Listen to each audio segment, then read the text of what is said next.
जय हिंद, नमस्कार। मैं हूं अशोक दास। आप देख रहे हैं दलित दस्तक। लोकसभा के चुनाव एक पड़ाव पार कर चुके हैं, चार पड़ाव। तकरीबन आधे सीटों पे चुनाव निकल चुका है। तीन चरणों के चुनाव बाकी है। पांचवें चरण के लिए वोटिंग 20 तारीख को होगी, फिर 25 को होना है और 1 जून को। हमारे साथ है डॉक्टर सतीश प्रकाश जी, राजनीतिक विश्लेषक। कहाँ है चार चरणों के चुनाव के बाद इलेक्शन कहाँ खड़ा है, कौन सी पार्टी आगे बढ़ रही है, मुद्दे जो शुरू में थे क्या वो अभी बने हुए हैं या अलग अलग पार्टियों ने अलग अलग मुद्दे चुन लिए हैं? सतीश जी, चार चरणों के चुनाव हो चुके हैं, पांचवा चरण 20 को है। कहाँ आप देख रहे हैं इस चुनाव को? और सबसे पहले तो आपका बहुत बहुत शुक्रिया वक्त देने के लिए।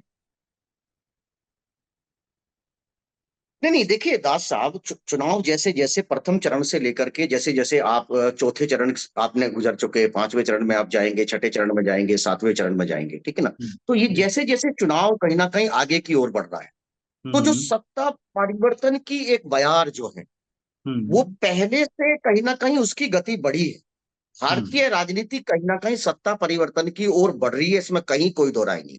और हम्म। बीजेपी की चिंता का विषय शायद कहीं ना कहीं यही है। हम्म। तमाम संचार के माध्यमों में आप देखेंगे, देश के प्रधानमंत्री जी काशी में जाते हैं और वहां हम्म। अपने आप को गंगा पुत्र और जिस तरह का वो धार्मिक जिस तड़के के लिए वो जाने जाते हैं, आमतौर पर हम्म। वो उसी तरह की बातें करते हैं।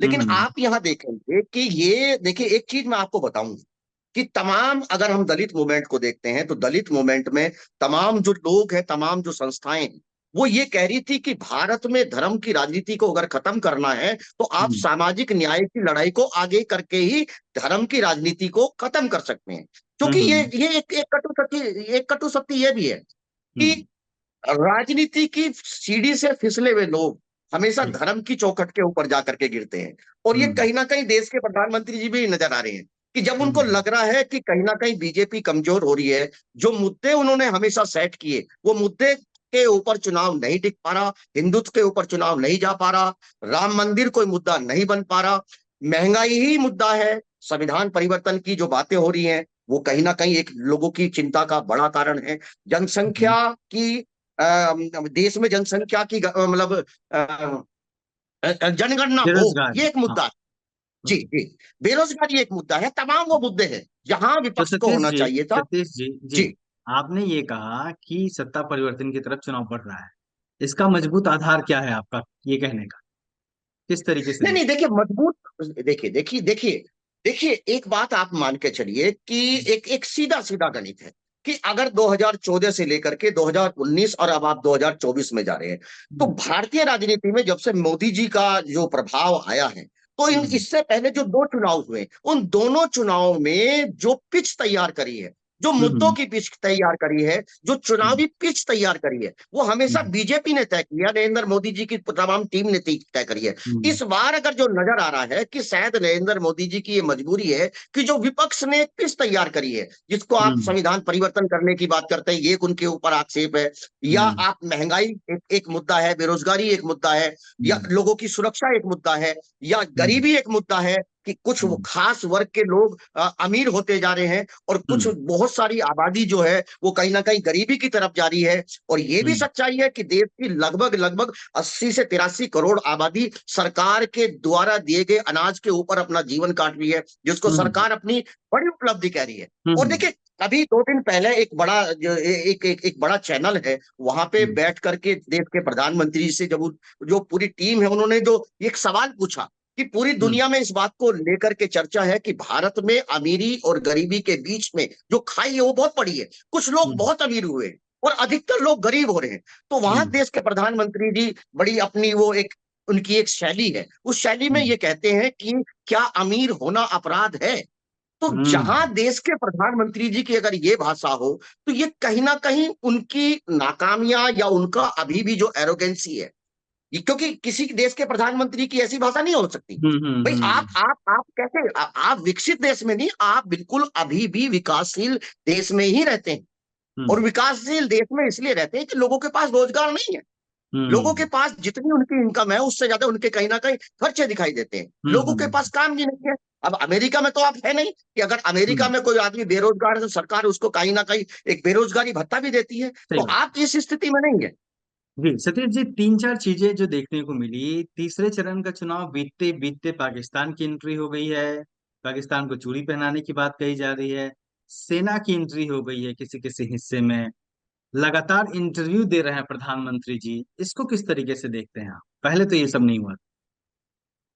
नहीं नहीं, देखिए पाकिस्तान की एंट्री का नाम लेकर के बीजेपी का एक बना बनाया मुद्दा है, क्योंकि हम्म। पाकिस्तान का नाम लेते ही चुनाव कहीं ना कहीं हिंदू मुस्लिम की तरफ बढ़ जाता है।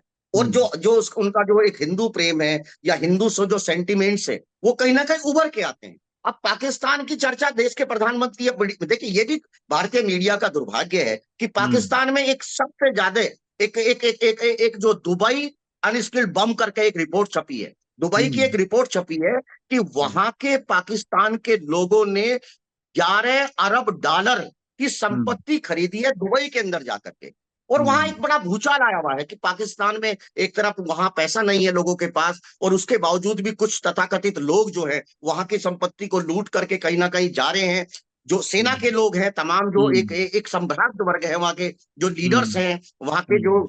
तमाम जो व्यापारी लोग हैं, वो पाकिस्तान को छोड़ करके कहीं ना कहीं दुबई में जाकर के इन्वेस्टमेंट कर रहे हैं। और लेकिन भारत के उस हिस्से प्रधानमंत्री कह रहे हैं कि अमीर होना अपराध नहीं है। नहीं नहीं नहीं, आप सुनिए ना, उसी पाकिस्तान में आप 11 अरब डॉलर की तो चर्चा पाकिस्तान में हो सकती है, लेकिन हम्म। भारत में 17 अरब डॉलर का इन्वेस्टमेंट सिर्फ दुबई में तमाम लोगों ने किया है। ये चर्चा हम हम्म। नहीं कर सकते, ये चर्चा हम्म। पाकिस्तान में ही हो सकती है। और हम्म। दूसरी बात जो है, देश के प्रधानमंत्री देखिए, अभी भी मुझे ऐसा लगता है ये हम्म। भारत का दुर्भाग्य है कि आज भी गरीबी की रेखा का सच्चा रिश्तेदार दलित ही है। इस हम्म। देश में अगर 400 लोग अपनी जान गंवा दें, इस देश में उसकी चर्चा नहीं होती। इस देश में हम्म। इस बात की चर्चा होती कि अगर सेंसेक्स 400 पॉइंट नीचे गिर जाता है तो हम्म। सरकार तनाव में आ जाती है। तो हम हम्म। किस तरह के परिवेश में रह रहे हैं, और इस तरह की बातें ये शायद प्रधानमंत्री जी के मुंह से, हालांकि प्रधानमंत्री जी से बहुत इस तरह की उम्मीदें करना, क्योंकि इससे हम्म। पहले चुनावी भाषण में जिस तरह से राजस्थान में उन्होंने जिस भाषा का परिचय सही दिया, बात।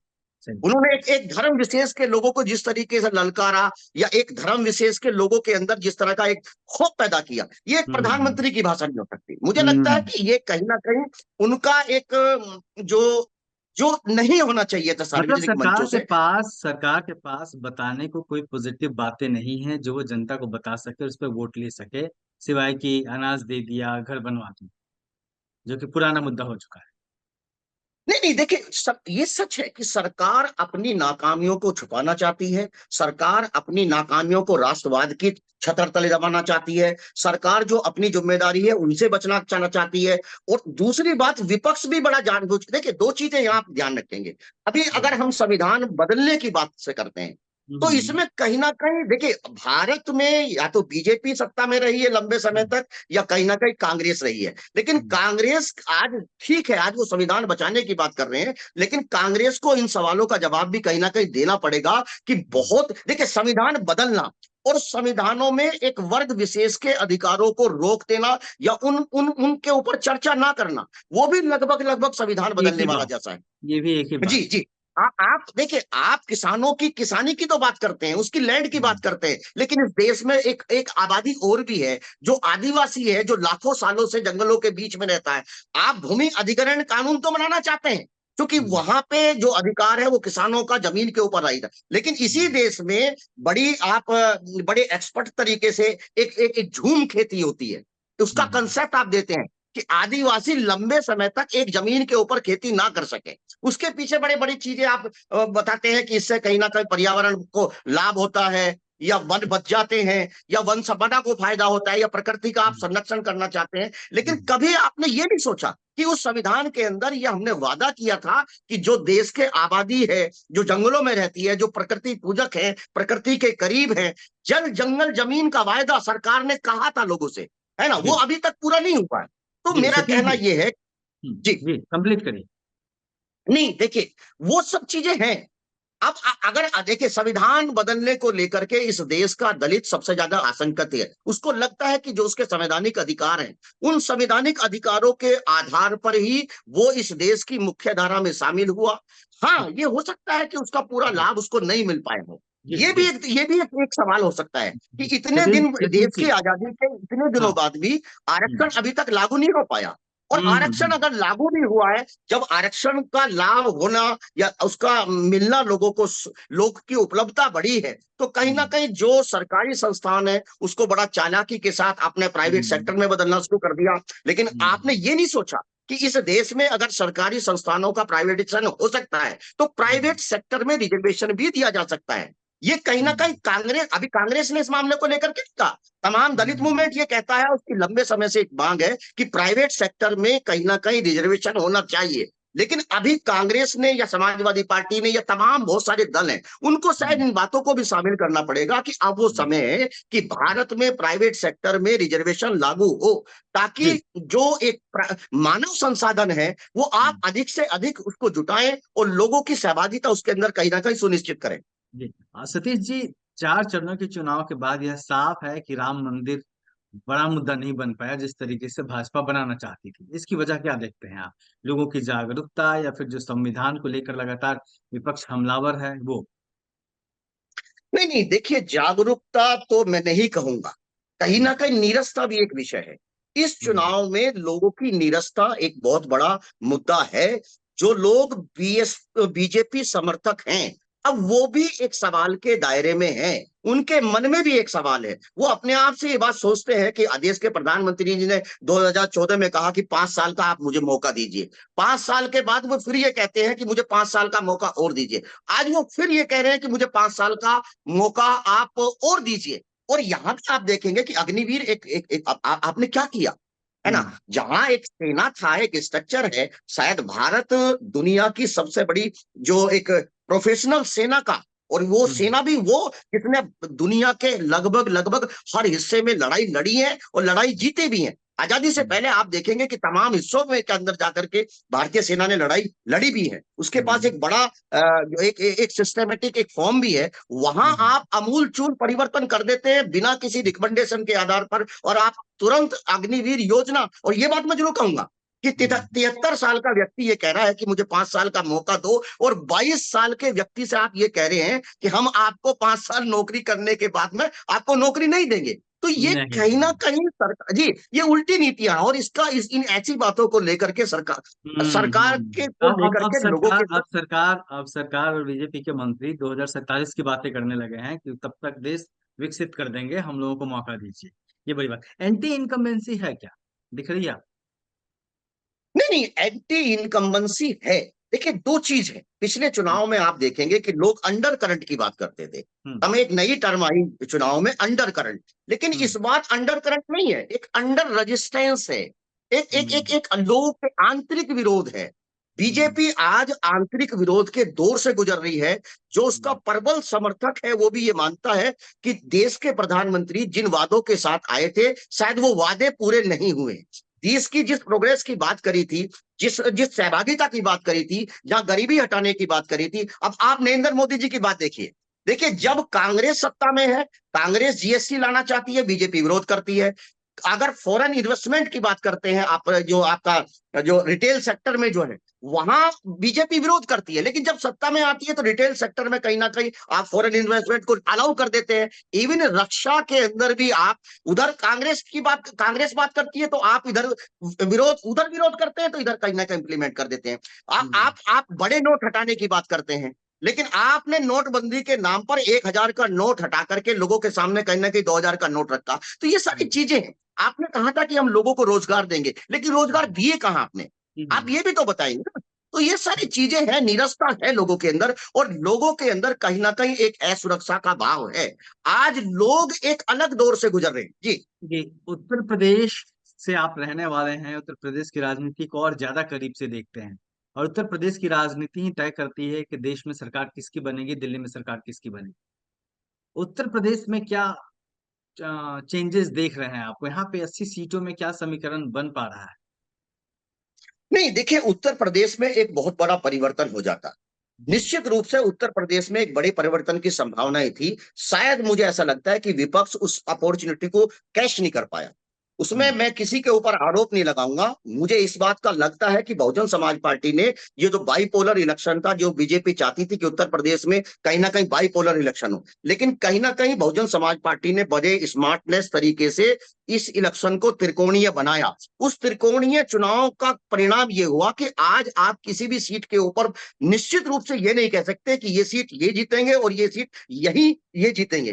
कहीं ना कहीं उत्तर प्रदेश की तमाम सीटों के ऊपर एक भ्रम की स्थिति है। मुझे ऐसा लगता है कि एक अपॉर्चुनिटी, अगर गठबंधन अगर थोड़ा सा स्मार्टनेस दिखाता, तो पश्चिम उत्तर प्रदेश का जो इलाका है जहां दलित और मुस्लिम कॉम्बिनेशन पनप जाता, तो शायद बीजेपी को एक बहुत बड़ा नुकसान हो जाता। लेकिन कहीं ना कहीं भ्रमक जो प्रचार रहा और आक्षेप आपने बीजेपी के ऊपर कर्म, और जैसा आपने अखिलेश जी की भाषा देखेंगे तो वो कहीं ना कहीं बीएसपी को लेकर के कहीं ना कहीं वो अलग अलग तरह की बयानबाजी करते रहे। और मुझे ऐसा लगता है कि शायद अगर ये कॉम्बिनेशन बना तो बीजेपी को एक बहुत भारी नुकसान होगा, और अगर ये कॉम्बिनेशन नहीं बना तो शायद जो जो जो विपक्ष ने जो जो पूरा का पूरा सत्ता को घेरने का जो एक ये जो जो चक्रव्यूह रचा था, शायद उसमें उतनी सफलता नहीं मिल पाएगी। जी जी जी, बहुत बहुत शुक्रिया सतीश जी। आखिरी कोई बात आप जोड़ना चाहते हैं अगर 4 चरण के चुनाव के बाद? नहीं नहीं, देखिए मेरा कहना यह है कि अभी भी समय है, हम्म। बीजेपी दबाव में है, अभी भी समय है, विपक्ष को विपक्ष की भूमिका में ही रहना चाहिए। आपस में एक दूसरे के ऊपर आक्षेप लगाने से आप हम्म। इसमें सफलता नहीं ले सकते। इसमें हम्म। गठबंधन, देखिए तमाम लोग जानते हैं कि अगर हम्म। केजरीवाल के साथ कांग्रेस दिल्ली में चुनाव लड़ रही है तो पंजाब में जाकर के विरोध में चुनाव लड़ रही है। पश्चिम हम्म। बंगाल में आप गठबंधन का हिस्सा हैं, लेकिन पश्चिम बंगाल में आप कांग्रेस और जो टीएमसी के बीच में चुनाव हो रहा है। तो अल्टीमेटली पूरा का पूरा देश बस एक ही बात को कोसने में लगा रहा है कि बहुजन समाज पार्टी अगर चुनाव में नहीं होती तो बीजेपी कहीं ना कहीं सत्ता से बाहर हो जाती। आप कभी भी किसी और के ऊपर आक्षेप, इससे कहीं ना कहीं जो बहुजन समाज पार्टी जो जो जो बहुजन वोटर है उसके अंदर एक आशंका महसूस होती है। उसको लगता है कि मेरी जो एक राजनीतिक पहचान है वो हम्म। खत्म ना हो जाए। तो इस जी। तरह की बातें होने से कहीं ना कहीं एक भ्रम की स्थिति पैदा होती है, और जो हम्म। लाभ आप कमा सकते हैं वो कहीं ना कहीं नुकसान में बदल जाता है। जी, बहुत बहुत शुक्रिया सतीश जी। और जो आपने एक बात कही, एक बड़ा ट्रेंड चला है, विपक्ष के तमाम लोग बहुजन समाज पार्टी का नाम लेके ये कहते हैं कि बहुजन समाज पार्टी अगर ये करती तो बीजेपी हार जाती, बहुजन समाज पार्टी ये कर रही है तो बीजेपी को फायदा हो रहा है। लेकिन इस पे बात नहीं होती कि बहुजन समाज पार्टी भी एक राष्ट्रीय दल है। वो भी चुनाव में खुद जीतने के लिए है, अपनी ताकत से लड़ने के लिए है, ना कि उसने ठेका ले रखा है कि वो किसी को हराएगी और किसी को जिताएगी। इस बारे में लोगों को भी सोचना होगा। सतीश जी, बहुत बहुत शुक्रिया आपका। तमाम बातें आपने साफ की, और निश्चित तौर पे जिस तरीके से लगातार 4 चरण के चुनाव हो चुके हैं, 3 चरण के चुनाव बाकी हैं, और कमोबेश अब 20 दिन 22 दिन में चीजें साफ हो जाएंगी कि सत्ता में कौन आ रहा है, दिल्ली में कौन बैठ रहा है। और तक अगर कोई भी पक्ष, चाहे सत्ता पक्ष हो या विपक्ष हो, सब भ्रम की स्थिति में है। कोई साफ साफ नहीं कह सकता कि उसकी सरकार बन रही है। तो कहीं ना कहीं इस देश की जनता ने इस बार जिस तरीके से वोटिंग की है, उसके नतीजे चौंकाने वाले भी हो सकते हैं। शायद आप सहमत होंगे सर इस चीज पे। नमस्कार सर। जी। देखते रहिए दलित दस्तक, और हमारे चैनल को लाइक करिए, सब्सक्राइब करिए, शेयर करिए, संभव हो तो मदद भी करिए। जय हिंद।